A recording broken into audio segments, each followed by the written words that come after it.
yo estuve haciendo una lista respecto a la contrariedad de lo que dice la Iglesia y de lo que es bíblico. Por ejemplo, la Iglesia dice que nosotros, ellos, ¿verdad?, se dicen a sí mismos, somos el pueblo de Dios. La Torá dice que su pueblo se llama Israel. La Iglesia dice, por ejemplo, que tiene el pacto, las promesas, el culto. La Biblia dice lo contrario. La Biblia dice en Romanos 9:4 que como hijos adoptivos son Israel, primeramente, que tiene el pacto, las promesas, y por la carne vino el Mesías. La Iglesia también dice que Israel fue desechado. Romanos 11 dice que no ha sido desechado. La Iglesia dice tener la verdad, heredado de Roma, por supuesto, Roma madre, ¿sí? La Torá dice que la verdad es la misma palabra, y los que hablan de acuerdo a esta palabra tienen la verdad. La Iglesia dice que la ley de Moisés, por ejemplo, está abolida. Y Yeshua, el Mesías, dice, si no le creen a Moisés, ¿cómo pueden creer en mí? Ya que de mí escribió Moisés. La Iglesia dice también ser la novia del Mesías. La Biblia dice en Apocalipsis 12:17 que la novia cumple el requisito de guardar la ley de Moisés y el testimonio de Yeshua.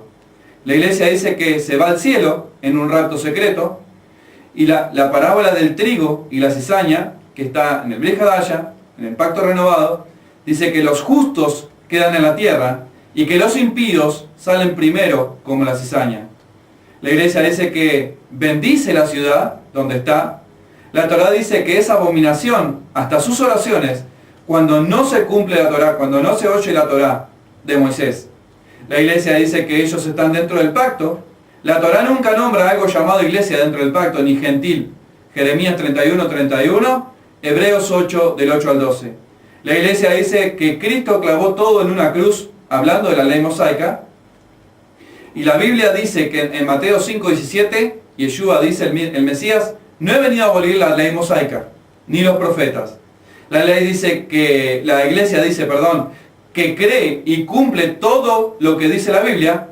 La Torá pone en evidencia que no es así. La Iglesia pide los diezmos de las personas y las ofrendas. La Torá dice que es ilegal para aquel que no es de la tribu de Leví, o sea, dentro del pueblo de Israel. La Iglesia se arroga, ¿verdad?, lo del diezmo, justamente hablando de la tribu de Leví. El diezmo pertenece solamente dentro del pueblo de Israel. Números 18-21, se diezmaba los productos de la tierra y de animales. Nunca habla de plata, nunca habla de dinero, sino que de productos de la tierra, ¿sí?, de animales, como dice Levíticos 27, 30 y 34. Y funcionaba como un impuesto para alimentar a los levitas que trabajaban en el santuario enseñando la ley mosaica. El segundo diezmo era llevado a Jerusalén, como dice el libro de Deuteronomio 14:23, una de las festividades de peregrinación, de subir a Jerusalén en las distintas fiestas, 3 veces al año. La Iglesia dice que volver a la ley de Moisés es judaizar.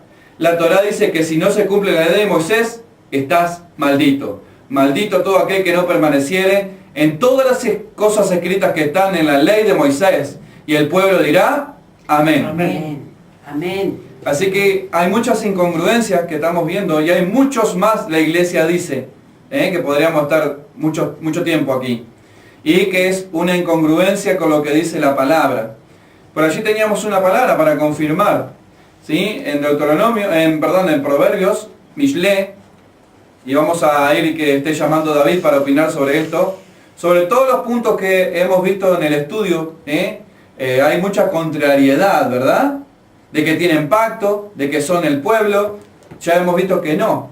Y vamos a verlo, que a que no oye la Torá, a que no escucha la Torá, a que no obedece, ¿qué pasa, Lucía? Si una persona vuelve su oído para no escuchar la Torá, hasta su oración es abominación. Entonces, ¿Qué palabra? ¿Puede repetir eso, Lucía?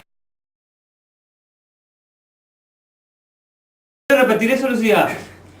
Si una ¿Cómo? persona vuelve su oído para no escuchar la Torá, hasta su oración es abominación. Impresionante. Así que está diciendo, allí está diciendo la Torá. Y bueno, nos está llamando, creo, David, que nos está llamando, que va a opinar sobre este tema, ¿verdad? De lo que estamos hablando. Sí.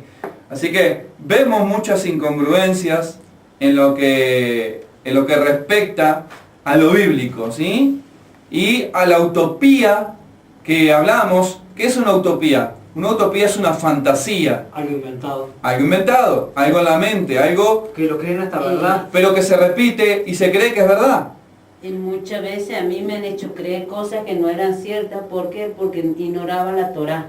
Pero ahora que descubrí la Torá... Ahora que descubrimos, ahora que descubrimos que ningún pacto, Yahweh no hizo ningún pacto con la iglesia.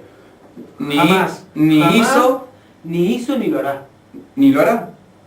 No hay. Todos los pactos son con Israel.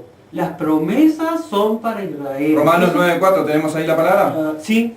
Vamos a leerla, vamos a confirmar, porque todo lo que tenemos que confirmarlo con la palabra y usted en su casa tiene que confirmarlo, ¿verdad? Lo leemos. El pueblo de Israel, de ellos es la adopción Como hijos. como hijos. Primeramente, del pueblo de Israel es la adopción como hijos. La iglesia dice que son adoptados. La iglesia no es Israel, ni Israel la iglesia. Entonces no hay adopción, según la palabra.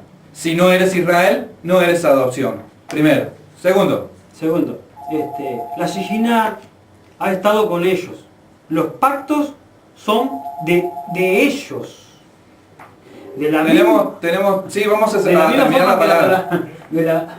Sí, vamos a terminar la palabra. Los pactos son de ellos, del pueblo de Israel.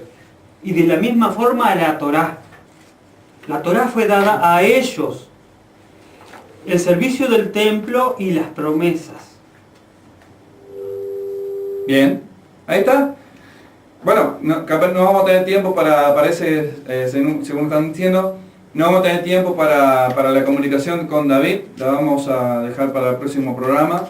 Pero creo que está más que claro que aquí la Biblia entera no está escrita para algo llamado cristiandad. Sí. Además lo que entran a la Nueva Jerusalén, hay 12 puertas allí. Sí. Hay 12 tribus. 12. Nombra 12. Ujú. Allí no existen ni cristianos, Ni bautistas, ni pentecostales, ni mormones, ni nada. Ahí nombra a los hijos de Jacob. Solamente las 12 tribus de Israel. Yo sé que duele este palo. Este palo duele. Sí, porque este palo duele. Lo que pasa es que si no duele este palo si tú para no todo corriges, pastor, apóstol y todo lo si que tú no está. corriges, sigue torcida la cosa. Entonces nosotros nos han puesto para corregir, para restaurar los portillos, para restaurar las puertas. Y somos que buscamos las ovejas perdidas de la casa de Israel. Nosotros nos dirigimos a las ovejas perdidas de la casa de Israel. Todavía no entienden que Yeshua fue enviado solamente a las ovejas perdidas de la casa de Israel. Y hay una confusión cuando dicen, los suyos vino y los suyos no lo recibieron.